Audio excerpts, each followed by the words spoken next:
With Wednesday's programming heavily focused on social equity, a trio of Black cannabis entrepreneurs and social equity advocates highlighted the challenges of fundraising and the realities of raising capital panel. The featured panelists were Naomi Granger, CPA from National Association of Cannabis Accounting and Tax Professionals, Leonard GLC Harris, my homie, two-time Grammy-winning rapper and partner at Cranja Culture, brand here based in LA. And again in the news this week, Whitney Beatty, co-founder and CEO of Josephine and Billy's retail dispensary here in South Central Los Angeles. The panel went particularly deep on the risks of social equity applicants and licensees continue to face, including a glut of predatory investors offering exploitative funding deals with interest rates as high as 40%. Biggest points of advice they had for newer equity entrants in attendance included: A, scrutinizing contracts. Naomi Granger warned that some funding agreements include hidden clauses with serious legal risks. Being aware of risky investments, Whitney Beatty emphasized the personal and financial risks, citing her own experience with costly funding from family members and the downfall of major cannabis companies like MedMen and Herbal. Using expert support, the panelists stressed the importance of hiring competent attorneys and accountants to navigate contracts, licensing, and financial planning. Planning out funding stages. Granger recommended avoiding lump sum funding to delay accruing interest, very important there, opting instead for phased financial tied to operational needs. And finally, the importance of leveraging existing industry expertise. Beatty and GLC went really deep on this conversational track and advised recruiting team members, even if you're new to the game, but at least recruiting team members from an advisory position with cannabis industry experience and ensuring their fair negotiation of contracts. The overarching message was to approach fundraising cautiously, focusing on fair deals and strategic planning to avoid financial pitfalls. While I'm stoked to see MJ Biz elevating and amplifying three people that I have known for years in the industry, Naomi and Whitney, and beyond from the Shy, my man GLC, that's 24 years right there. I hate that the conference has gone 13 years now with social equity a constantly evolving yet still central issue since the first programming proposals in California 8 years ago. And the industry's biggest conference did not think until recently, maybe you guys can correct me if I'm wrong on this, but maybe like the last year or so, to the best of my memory, to start making experienced social equity operators and their messaging its focal point. There's experienced social equity operators. People that have actually been operating. Got it. They have experience, so they can talk to people with actual experience nuance. Interesting. Okay, let me finish. Sorry. I apologize. I love that the folks that who have paid dues are now getting the spotlight that they deserve, and I know that hindsight is 2020, but maybe putting equity at the center back in 2018, 2019 would have spared plenty of folks in newer markets from falling into the same traps and falling into the same bullshit generational wealth pitch that we're still hearing today, while damn near all the folks in established markets got nothing but horror stories to tell at this point. But it is what it is. We are where we are. And I got nothing but love for the equity operators who have continued to fight uphill battles against all odds. I hope all the aspirational entrepreneurs in attendance were able to take home a few pages full of notes from the panel, because if nothing else, a great lesson in cautious optimism was delivered. And we all know that knowledge is half the battle. The other half is putting that shit to work. I'm Rico Lamitte, the dopest dad on Street 4 High 9 News. Hope to hear from the rest of y'all. Jason, you got some comments now instead of cutting me off? I didn't really cut you off. I just interjected. I was a little confused. I was just trying to follow along with the story because as a lot of social equity applicants, I'd say a majority of social equity applicants never had business operations prior to becoming social equity winners. And so, I mean, are you aware of a number of social equity individuals that had businesses operational prior to becoming social equity verified?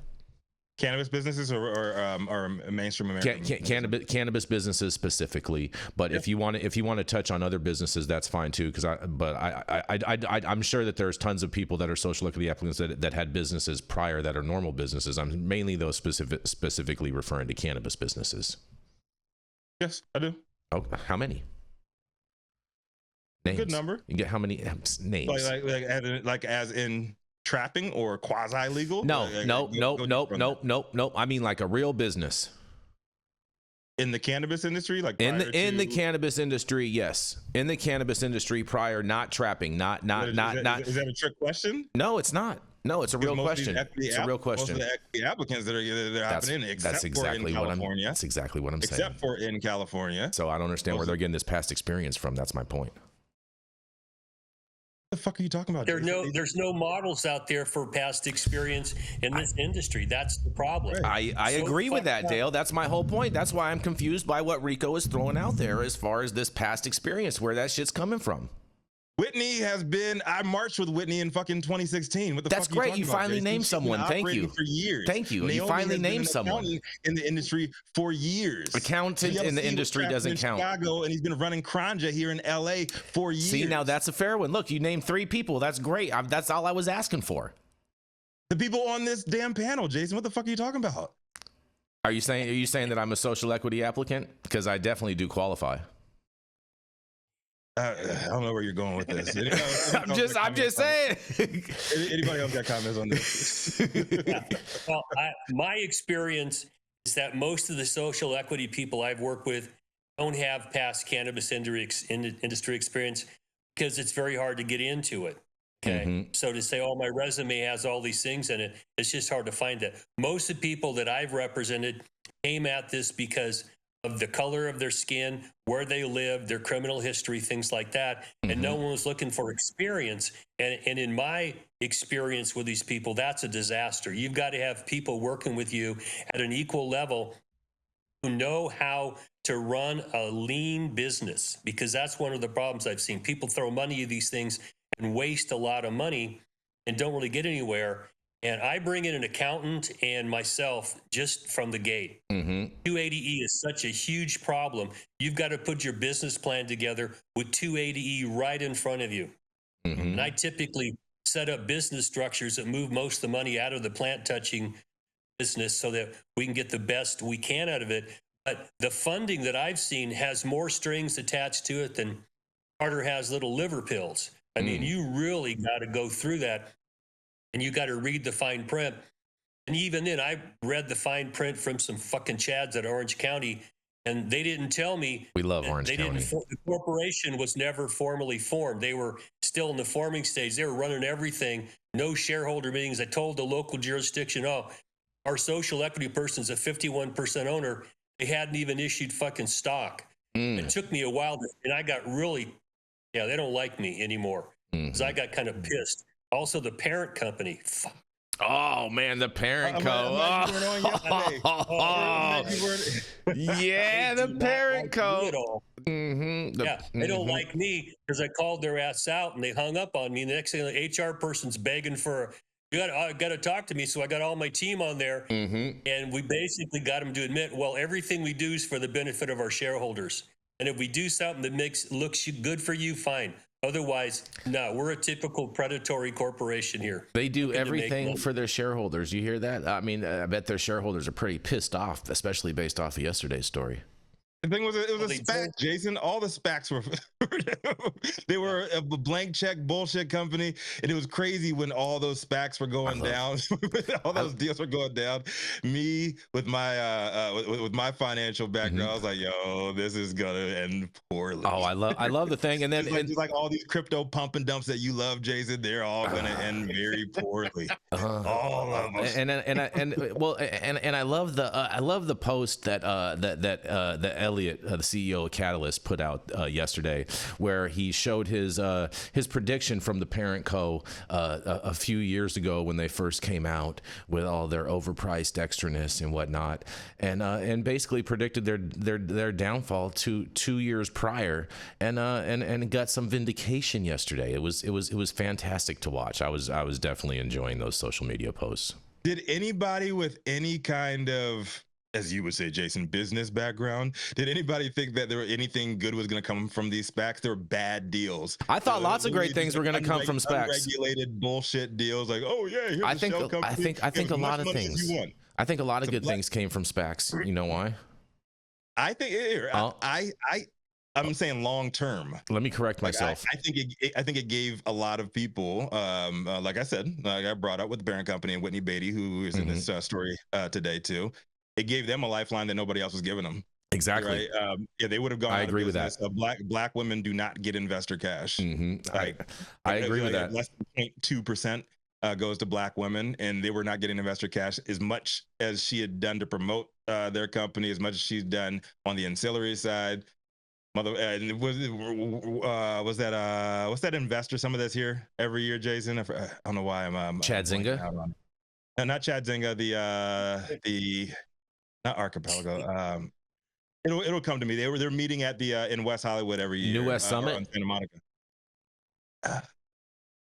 I don't know. Anyway, I'm not sure. It's a bunch of Chads. It is a bunch of some Prevage in there, Rico. Yeah, right. We got to give him a shot. It was it's a bunch of white dudes. Obviously, they're all they always met at the at Bungalow. You know where Bungalow? Oh yeah, I do. Yeah, it's a private members only club in West Hollywood. Right. Yeah. You know. Yeah, I know exactly what you're talking about. Right there on San Vicente. I can't remember the fucking name. But anyways, Whitney Beatty, and then a couple of others. The Knox Doctors won their pitch a contest that they had. Knox Doctors won like twice. Whitney Beatty won like once. You know what's funny? Whatever. And like all these black women would win these pitch contests and would get zero investments from it.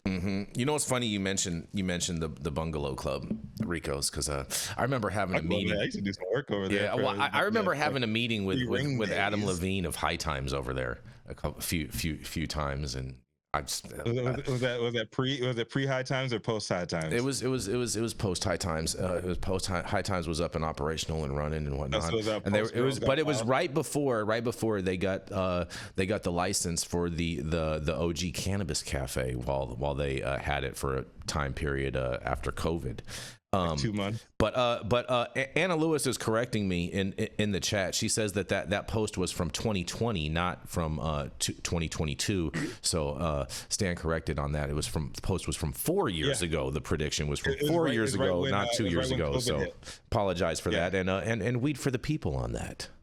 Yeah, it was right when COVID hit. SPACs just became a big thing. Web3 was a big thing. They were saying, "Oh, everything's gonna go into the metaverse." Blah blah blah blah blah blah. And I remember fools were buying like real estate in the metaverse, like $400,000. Yes. Stupid.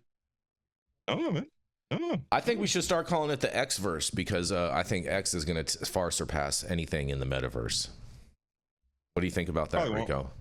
I don't know, man. Elon Musk still ducking Mark Zuckerberg on that. Hold on, did you see the face of? Did you see Mark Zuckerberg's face when he was sitting there at Mar-a-Lago? He looked like a little puppy with his tail between his legs, looking like Justin Trudeau. Dude, he's an android. Leave him alone, man. Leave him alone. Just saying. He is AI. He is AI personified. Just saying. And Elon Musk is scared shitless of him. I don't believe that. Fight him. I don't believe that. I don't believe that. Elon would put hands on Mark Zuckerberg. That's kind of white on white crime I love. Well, I don't know. I don't know if you can say that, bro, because Elon is African American. He's still white. Just saying. And how to get there, Jason? How to get there? Just saying, bro. Just saying. And how did his family get there? I'm just saying, bro. Just saying. Just, you know what I'm saying. And